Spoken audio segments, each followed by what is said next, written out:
À l'été 1968, dans une villa de Ramatuelle, Alain Delon et Romy Schneider se retrouvent devant une piscine immobile. Ils ne sont plus ensemble depuis plusieurs années. Chacun a reconstruit sa vie. Pourtant, devant la caméra de Jacques Deray, il leur faut redevenir un couple, se regarder longuement, se frôler et rendre crédible une intimité que des millions de spectateurs savent charger d'un passé réel. C'est là que commence leur véritable légende. Non pas au moment où ils tombent amoureux, mais lorsqu'ils acceptent de jouer avec le souvenir de cet amour. 10 ans auparavant, Romy Schneider arrive sur le tournage de Christine avec une célébrité qu'Alain Delon ne possède pas encore. Elle est déjà Sissi, la jeune impératrice qui a conquis l'Allemagne, l'Autriche et une grande partie de l'Europe. Cette image de princesse lui pèse. Elle veut des rôles plus risqués, une autre langue, une autre vie. Delon, lui, est un jeune acteur presque inconnu, d'une beauté insolente, sans formation classique et avec une assurance qui fascine autant qu'elle inquiète. Sur les premières photographies, il semble appartenir à deux mondes. Romy représente une industrie organisée autour d'elle depuis l'adolescence. Alain donne l'impression de n'appartenir à personne. Ils ne parlent pas encore facilement la même langue. Ils se méfient l'un de l'autre. Puis le tournage les rapproche. C'est peut-être cette différence qui les attire, autant que leur désir commun d'échapper aux personnages que les autres avaient déjà choisis pour eux. Romy quitte progressivement le monde rassurant qui avait fabriqué Sissi. Elle s'installe à Paris, apprend le français et affronte l'hostilité d'une partie de la presse germanophone qui vit son départ comme une désertion. Son histoire avec Delon participe à cette rupture, mais elle ne suffit pas à expliquer son choix. Réduire son arrivée en France à un simple sacrifice amoureux serait lui retirer une décision essentielle. Romy ne vient pas seulement rejoindre un homme, elle vient conquérir une nouvelle existence d'actrice. Delon devient rapidement une star. Plein Soleil, Rocco et ses frères, puis des grands films qui suivent, transforment son visage en emblème. Romy, de son côté, cherche à détruire l'image de porcelaine qui la poursuit. Grâce au théâtre, à Luchino Visconti, puis à des cinéastes qui voient en elle autre chose qu'une princesse, elle impose une présence plus adulte, plus inquiète et plus moderne. Leur couple est photographié, commenté, surveillé. Ils incarnent la jeunesse, la beauté et la promesse d'un cinéma européen sans frontières. Mais une photographie ne montre jamais les attentes incompatibles, les absences, le travail ou la vitesse à laquelle deux ambitions peuvent éloigner deux êtres. La rupture intervient en 1964. Autour d'elle, les récits se sont multipliés. On évoque souvent une lettre, des roses et un départ brutal. Ces détails ont été répétés si longtemps qu'ils ressemblent désormais à une scène officielle. Pourtant, les versions ne concordent pas toujours, et aucun témoin ne peut reconstituer chaque minute d'un moment privé. Ce que l'on sait est plus simple. Leur histoire s'arrête. Delon épouse Nathalie, Romy épouse Harry Meyen et devient mère. Pourquoi avons-nous besoin d'une dernière lettre parfaite, d'un bouquet abandonné ou d'une phrase définitive ? Peut-être parce qu'une séparation ordinaire paraît trop petite pour deux visages devenus aussi célèbres. Puis arrive la piscine. Delon accepte le rôle principal et insiste pour que Romy Schneider lui donne la réplique. Pour elle, qui vit alors à Berlin et dont la place dans le cinéma français reste fragile, ce film devient un nouveau départ. La situation est vertigineuse. Deux anciens amants doivent interpréter Jean-Paul et Marianne, un couple enfermé dans le désir, la jalousie et le soupçon. La caméra observe leur silence comme si elle cherchait, derrière les personnages, une vérité appartenant aux acteurs. Mais que voit réellement le spectateur ? Une ancienne passion qui remonte à la surface ? Ou deux professionnels assez talentueux pour utiliser ce que le public croit savoir d'eux ?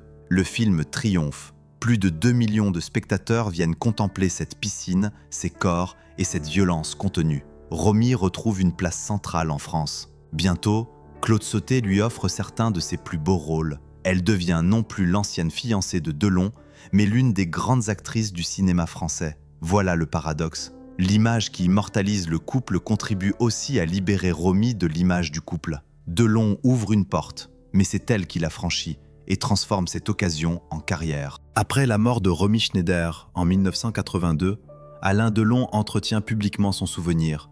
Ses paroles, ses hommages et les photographies anciennes nourrissent l'idée d'un amour jamais vraiment terminé. Il est possible qu'une tendresse profonde ait survécu à la séparation. Il est impossible de mesurer précisément ce qui appartenait au regret, à l'affection, à la culpabilité ou à la construction d'une légende personnelle. Le danger serait de raconter toute la vie de Romy comme si elle avait attendu Delon dans l'ombre. Elle a aimé d'autres hommes, fondé une famille, traversé des deuils, et surtout bâti une œuvre qui ne dépend pas de lui. De la même manière, Delon a connu d'autres relations essentielles. Leur histoire n'est pas la preuve que deux êtres étaient secrètement destinés à rester ensemble. Elle raconte quelque chose de plus troublant. Le cinéma peut conserver une tension que la vie a déjà dissoute. Il peut prendre quelques semaines de tournage et les rendre plus puissantes que plusieurs années de réalité. Quand nous regardons La Piscine aujourd'hui, nous ne savons plus exactement où s'arrête le jeu et où commence notre propre désir de croire. Alain Delon et Romy Schneider ne sont donc pas seulement deux anciens amants devenus mythiques. Ils sont la démonstration qu'une histoire terminée peut continuer à vivre dans le regard du public. La suivante, au contraire, ne s'est pas déroulée dans le silence d'une villa. Elle a grandi devant les foules, les photographes et une France entière qui voulait croire à son couple idéal. Le 12 avril 1965, le petit village de Loconville cesse soudain d'être un lieu tranquille. Des milliers de curieux, de photographes et d'admirateurs cherchent à apercevoir Johnny Hallyday et Sylvie Vartan. La cérémonie devait consacrer leur amour. Elle devient un événement national presque impossible à contrôler. Ils sont jeunes, célèbres et déjà enfermés dans un rôle. Johnny représente le rock français, la vitesse, la rébellion et une forme de solitude dissimulée derrière le bruit. Sylvie incarne l'élégance des années vieillées, l'énergie de la danse et une modernité venue d'ailleurs. Ensemble, ils ne forment pas seulement un couple. Ils deviennent une histoire que la France consomme en direct.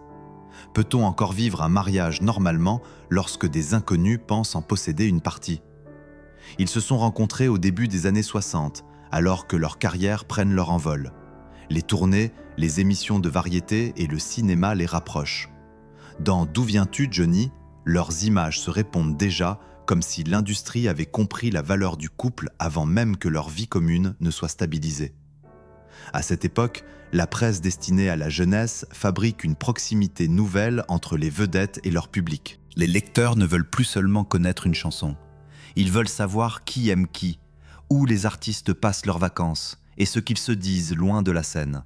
Johnny et Sylvie arrivent au moment exact où la vie privée devient une seconde carrière. Le mariage offre à cette curiosité une image parfaite. Deux idoles, une église, une foule et la promesse que la passion peut devenir une famille. Leur fils David naît l'année suivante. Sur les couvertures, le récit semble complet. Pourtant, derrière cette unité visuelle, deux artistes continuent de poursuivre leur propre chemin. Sylvie ne renonce pas à la scène. Elle travaille, danse, enregistre et construit une identité qui ne peut être réduite au nom de son mari. Johnny vit au rythme des concerts, des déplacements et d'une célébrité de plus en plus démesurée. Le couple doit alors accomplir une tâche presque impossible, rester intime tout en devenant une institution populaire. La France les observe grandir, se séparer, se retrouver et traverser leur crise. Chaque apparition commune relance l'espoir d'une réconciliation. Chaque absence alimente les commentaires. La différence entre leur mariage réel et le feuilleton fabriqué autour d'eux devient de plus en plus difficile à distinguer. Le public aimait Johnny et Sylvie pour ce qu'ils étaient, mais aussi pour la jeunesse que leur couple lui permettait de revivre. Leur histoire accompagne une transformation profonde de la société française. Au début, ils appartiennent au temps des transistors, des premiers disques achetés par les adolescents et des spectacles où le rock inquiète encore les adultes. À la fin de leur mariage, la télévision est devenue centrale. Les magazines ont appris à transformer les difficultés conjugales en épisodes, et les deux jeunes idoles sont devenus des adultes portant le poids de leur propre mythe. Ils divorcent en 1980. Le fait est clair. Les raisons profondes, elles, ne peuvent pas être enfermées dans une formule unique. Les absences, les infidélités rapportées, les tempéraments, les contraintes professionnelles et l'exposition permanente appartiennent à un ensemble complexe. Choisir un coupable unique rendrait l'histoire plus simple, mais moins vraie. Ce divorce ne produit pourtant pas une rupture totale. Leurs fils les relient. Leurs carrières ont partagé trop de scènes, de chansons et d'images pour être séparées proprement. Sylvie construit une autre vie avec Tony Scotti. Johnny connaît d'autres amours et d'autres familles. Mais lorsque leurs archives réapparaissent, la France reconnaît immédiatement quelque chose qui dépasse leur mariage. Un couple séparé depuis des décennies peut ainsi rester, dans la mémoire collective, plus uni que certains couples demeurés ensemble. La réponse se trouve peut-être dans la puissance de la première image. Johnny et Sylvie ont incarné une génération au moment où celle-ci découvrait qu'elle pouvait avoir ses propres vêtements, sa propre musique et ses propres héros. Leur amour s'est confondu avec l'impression que tout commençait. Le divorce n'a pas détruit cette sensation, il l'a figée dans le passé. Lors des dernières années de sa carrière, Sylvie Vartan continue d'évoquer Johnny sur scène sans effacer la suite de son existence. Elle peut chanter les traces de cette relation tout en appartenant pleinement à une autre vie. C'est une distinction importante. Ce souvenir n'est pas nécessairement vouloir recommencer. La nostalgie, pourtant, transforme facilement un ancien couple en promesse inachevée. Les photographies de mariage restent jeunes, les chansons ne vieillissent pas au même rythme que les êtres. L'image de deux idoles enlacées demeure intacte, même lorsque les personnes représentées ont depuis longtemps accepté la séparation. Que reste-t-il alors d'une passion lorsque ceux qui l'ont vécue poursuivent leur chemin? Il reste des gestes filmés, des refrains, un fils, des témoignages et la mémoire de millions de spectateurs. Ce n'est pas rien, mais ce n'est pas non plus une preuve que le couple aurait dû durer. Johnny Hallyday et Sylvie Vartan montrent le prix d'un amour devenu spectacle. Ils ont certainement bénéficié de cette fascination. Elle a renforcé leur visibilité et leur statut. Mais elle leur a également retiré le droit à l'indifférence, à l'échec discret et au changement silencieux. Avec eux, la France n'a pas seulement suivi deux chanteurs, elle a regardé sa propre jeunesse se marier, devenir parent, se déchirer, puis entrer dans la mémoire. Cette histoire finit par un divorce, mais pas par un effacement. La troisième paire va plus loin encore. Elle ne pose plus seulement la question de l'exposition médiatique. Elle oblige à regarder ce qu'un couple peut supporter lorsque l'adultère devient mondial, lorsque l'engagement politique se mêle à la vie privée et lorsque rester ensemble ne signifie ni oublier ni pardonner simplement. Au début de l'année 1960, deux couples occupent des bungalows voisins au Beverly Hills Hotel. D'un côté, Marilyn Monroe et Arthur Miller. De l'autre, Simone Signoret et Yves Montand. Hollywood réunit 4 célébrités au sommet de leur réputation. Quelques mois plus tard, il ne restera plus une belle photographie de groupe, mais un scandale international. Simone Signoret vient de recevoir l'Oscar de la meilleure actrice. Yves Montand tourne le milliardaire avec Marilyn Monroe. Lorsque leurs conjoints repartent travailler ailleurs, Montand et Monroe restent à Los Angeles.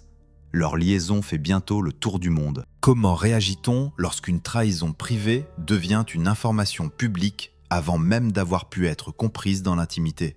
Pour mesurer la violence de cet épisode, il faut revenir à la naissance du couple. Simone Signoret et Yves Montand se rencontrent en 1951 à la Colombe d'Or, à Saint-Paul-de-Vence. Elle est déjà une actrice reconnue, mariée au réalisateur Yves Allégret et mère de Catherine. Montand, ancien protégé et ancien compagnon d'Édith Piaf, est devenu une vedette du music-hall. Entre Signoret et lui, le rapprochement est rapide. Elles divorcent, ils se marient la même année. Leur union repose sur davantage que l'attirance. Ils partagent des engagements politiques, des amitiés artistiques et la conviction que la célébrité peut servir à intervenir dans le débat public. Ils signent, voyagent, prennent position et fréquentent un monde où le cinéma, la littérature et la politique se rencontrent. Leur maison d'Auteuil devient un lieu de passage, de travail et de conversation. Cette proximité intellectuelle ne protège pas un couple de la jalousie. L'histoire de Signoret et Montand le démontre clairement. L'affaire Marilyn n'est pas une invention tardive. Elle est rapportée par la presse de l'époque et demeure associée au tournage du milliardaire. Mais le récit populaire a souvent transformé les 3 protagonistes en personnages trop simples. Marilyn serait la séductrice irrésistible. Montand, l'homme incapable de résister. Signoret, l'épouse brillante qui pardonne avec une élégance souveraine. La réalité humaine est moins confortable. Une formule spirituelle prononcée devant les journalistes ne révèle pas nécessairement ce qu'une femme ressent lorsqu'elle se retrouve seule. L'humour peut être une arme, un rideau ou une manière de reprendre le contrôle du récit. Il ne prouve pas l'absence de douleur. Simone Signoret reste avec Yves Montand. Ce choix a été interprété comme un pardon, une résignation ou la preuve d'un amour supérieur. Aucun de ces mots ne suffit. Rester peut signifier aimer encore, protéger une famille, préserver une histoire commune, refuser qu'un scandale décide à votre place, ou simplement ne pas savoir comment partir. Plusieurs raisons peuvent coexister. Et si la véritable question n'était pas pourquoi elle est restée, mais pourquoi le public exige encore d'elle une justification. Montand poursuit son ascension au cinéma. Signoret continue de travailler et obtient certains de ses rôles les plus puissants. Elle écrit aussi. Dans La nostalgie n'est plus ce qu'elle était, elle revisite son parcours sans transformer sa vie en confession sensationnelle. Son intelligence consiste précisément à ne pas réduire un être à son moment le plus humiliant. Avec les années, leur apparence publique évolue. Montand soigne sa silhouette, son énergie et son pouvoir de séduction. Signoret accepte des rôles où le vieillissement du visage devient une matière de jeu. Une lecture cruelle a parfois présenté cette différence comme le résultat direct de l'affaire Monroe. C'est une construction séduisante, mais trop mécanique. L'âge, le travail, la santé, les choix personnels et les autres blessures ne peuvent pas être ramenés à une seule infidélité. Le couple demeure uni jusqu'à la mort de Simone en 1985. Dire cela ne signifie pas que tout a été réparé. Une union peut durer sans redevenir innocente. Elle peut contenir simultanément la tendresse, le ressentiment, l'habitude, l'admiration et des blessures jamais refermées. Lorsque les objets de leur maison ont été dispersés aux enchères plusieurs décennies plus tard, le public s'est pressé pour voir leurs lettres, leurs meubles, leurs photographies et les traces matérielles de leur vie commune. Ce succès raconte quelque chose. La France ne cherchait pas seulement des souvenirs de cinéma, elle voulait entrer, même symboliquement, dans la maison d'un couple qui avait résisté à son propre scandale. Mais avons-nous le droit de confondre longévité et bonheur ? La force de Simone Signoret et d'Yves Montand réside justement dans cette impossibilité de conclure facilement. Leur histoire ne permet ni de célébrer naïvement le pardon, ni de condamner rétrospectivement celle qui a choisi de rester. Elle montre que l'amour adulte n'est pas toujours une succession de décisions propres et définitives. Il peut être un territoire négocié pendant des décennies. Montand n'est pas seulement l'homme de l'affaire Marilyn. Signoret n'est pas seulement l'épouse trompée. Ensemble, ils ont créé une présence politique et artistique majeure. Séparément, ils ont laissé des œuvres qui dépassent leur vie privée. Le scandale éclaire une fracture, mais il ne résume pas 40 années de compagnonnage. Si cette histoire vous oblige à choisir entre le pardon et la rupture, dites-vous franchement ce que vous auriez considéré comme le plus courageux. Mais souvenons-nous qu'il est toujours plus facile de juger une décision lorsque nous n'avons pas à en payer le prix. Cette troisième histoire constitue un tournant. Les deux premières montraient une passion conservée par le cinéma et une union dévorée par son exposition. Ici, le couple survit au scandale, mais perd l'innocence de son image.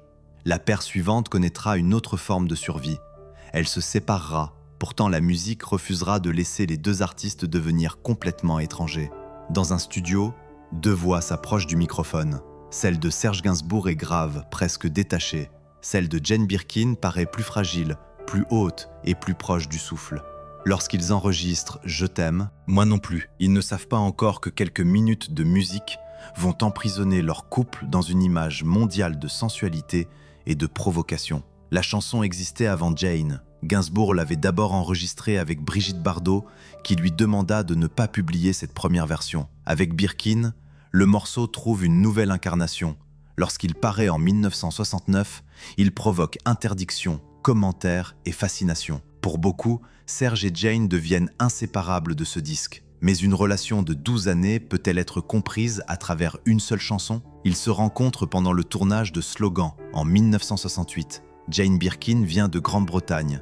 Elle a déjà été mariée au compositeur John Barry et elle est mère d'une petite fille, Kate. Son français est hésitant. Gainsbourg, plus âgé, possède déjà une réputation d'auteur brillant, difficile et provocateur. Leur première proximité n'a rien d'une évidence tranquille. Le couple qui se forme devient rapidement un spectacle permanent. Les photographies montrent Jane avec ses robes courtes, son panier et sa silhouette devenue un modèle de style. Serge cultive la barbe, la cigarette, l'ironie et l'allure de l'homme qui transforme ses défauts en signature. Ensemble, ils semblent avoir inventé une manière de vivre librement, loin des conventions bourgeoises. Cette image n'était pas entièrement fausse, mais elle était partielle. La liberté affichée n'abolit ni la jalousie, ni la dépendance, ni la fatigue de vivre avec un homme dont la provocation devient parfois une manière de blesser. En 1971, naît leur fille Charlotte. Leur lien devient familial autant qu'artistique. Gainsbourg écrit pour Jane, dirige sa voix et construit autour de sa fragilité apparente des chansons d'une grande précision. Elle n'est pas une simple interprète passive. Son accent, ses goûts et sa présence modifient l'univers de Serge. Leur collaboration est un échange, même si le déséquilibre de pouvoir entre le compositeur reconnu et la jeune interprète reste visible. Qui façonnait réellement qui? Gainsbourg écrivait les mots, mais Birkin transformait la manière dont la France les entendait. Leur couple traverse les années 70 sous le regard des photographes. Le public voit les fêtes, les films, les disques et une famille artistique. Il voit moins les tensions. Jane Birkin parlera plus tard de la difficulté de vivre avec Gainsbourg et de la place croissante prise par l'alcool. Ces témoignages constituent une source essentielle, mais ils ne doivent pas être utilisés pour fabriquer des scènes auxquelles personne n'a assisté. En 1980, elle part. Cette date clôt leur vie commune, pas leur relation artistique ni leur attachement. Jane construit une nouvelle histoire avec le cinéaste Jacques Doyon et devient mère de Lou. Serge continue pourtant d'écrire pour elle. Baby, Alone in Babylon, Fuir le bonheur de peur qu'il ne se sauve, et d'autres chansons prolongent leur dialogue après la séparation. Un homme continuait à donner ses mots à la femme qu'il avait quittée, et cette femme acceptait encore de les chanter. Cette apparente contradiction est au cœur de leur histoire. La réponse ne tient pas nécessairement à un amour secret attendant de recommencer. Elle peut se trouver dans une langue commune, créée au fil des années. Certains couples se séparent parce que la vie quotidienne est devenue impossible, tout en conservant un espace où ils se comprennent mieux qu'avec quiconque. Pour Serge et Jane, cet espace était la chanson. Le récit romantique cherche souvent à effacer les aspects difficiles.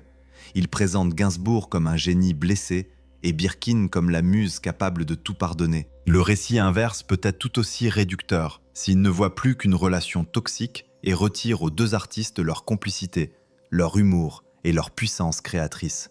Peut-on reconnaître la beauté d'une œuvre sans idéaliser toutes les conditions dans lesquelles elle est née? C'est peut-être la question la plus contemporaine de leur histoire. Jane Birkin a longtemps dû lutter pour être regardée en dehors de Serge. Sa carrière au cinéma, ses engagements, ses propres albums et son travail avec d'autres créateurs démontrent qu'elle ne s'est pas arrêtée à leur séparation. Pourtant, à chaque entretien, le nom de Gainsbourg revenait. Non parce qu'elle n'avait rien accompli seule, mais parce que le public refusait de fermer cette histoire. Lorsque Serge meurt en 1991, Jane est profondément bouleversée. Là encore, la douleur ne prouve pas qu'elle regrettait d'être partie. On peut savoir qu'une séparation était nécessaire et souffrir immensément de la disparition de l'autre. Ces deux vérités ne s'annulent pas. Après sa propre mort, en 2023, les images du couple réapparaissent partout. Les photographies semblent confirmer une fusion parfaite, mais elles ne peuvent ni faire entendre les disputes, ni montrer les années vécues séparément.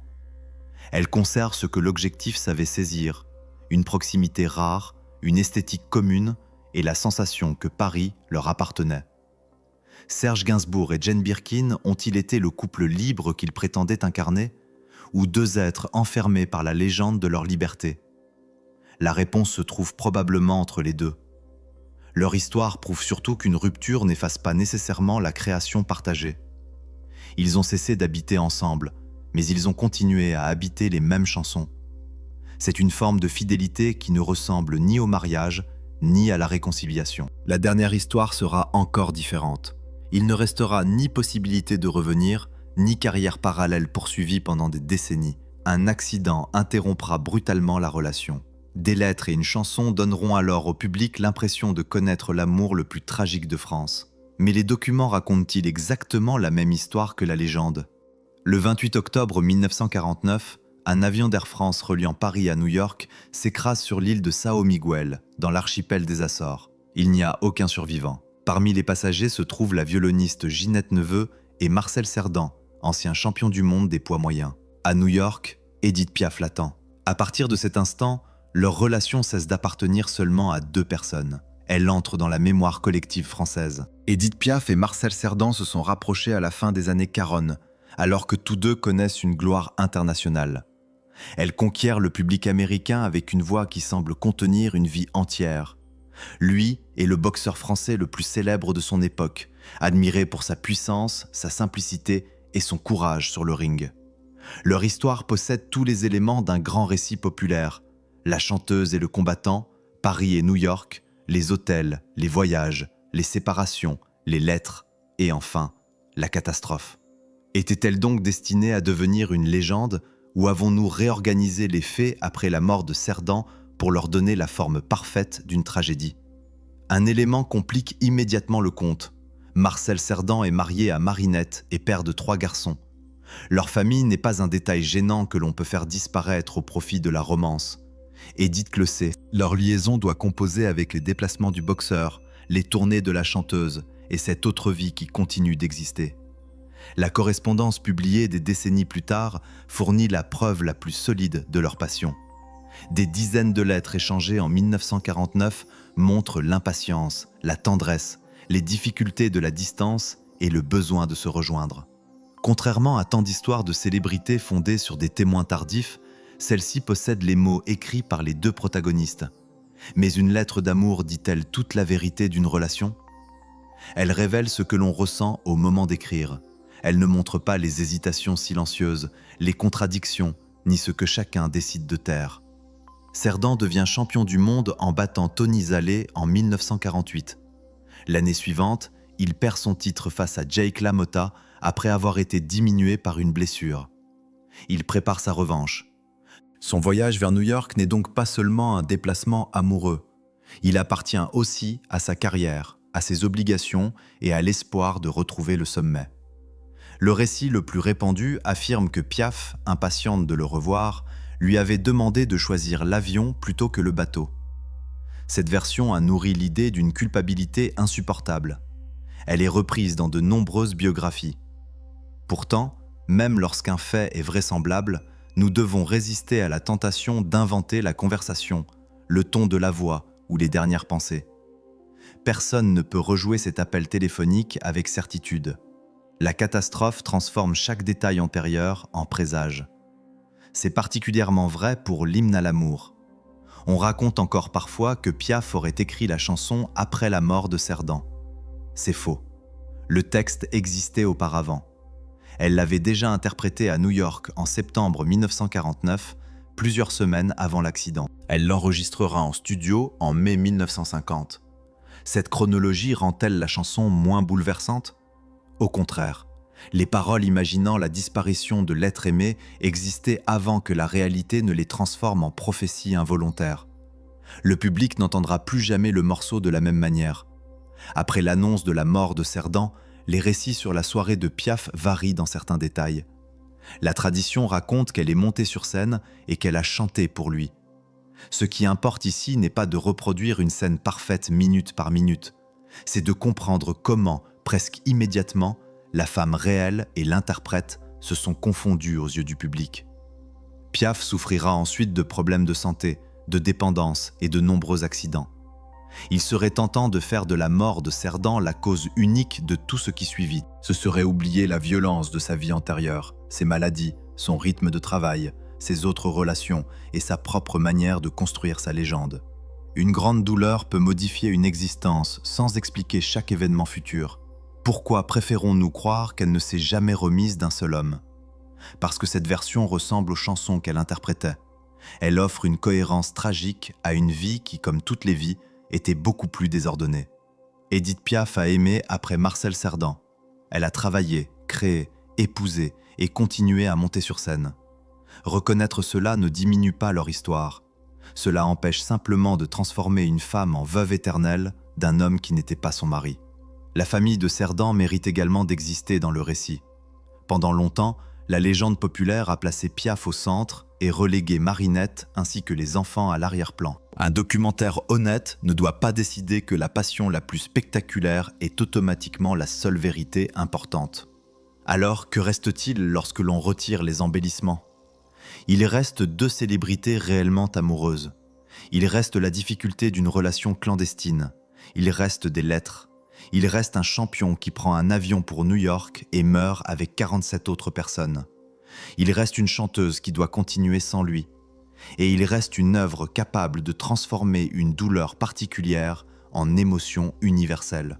C'est déjà immense. La trajectoire de Piaf et Cerdan referme aussi les 4 histoires précédentes. Delon et Schneider nous ont montré que le cinéma peut faire survivre un couple séparé. Johnny et Sylvie, que le public peut s'approprier un mariage. Signoret et Montand, qu'une union peut durer sans effacer la blessure.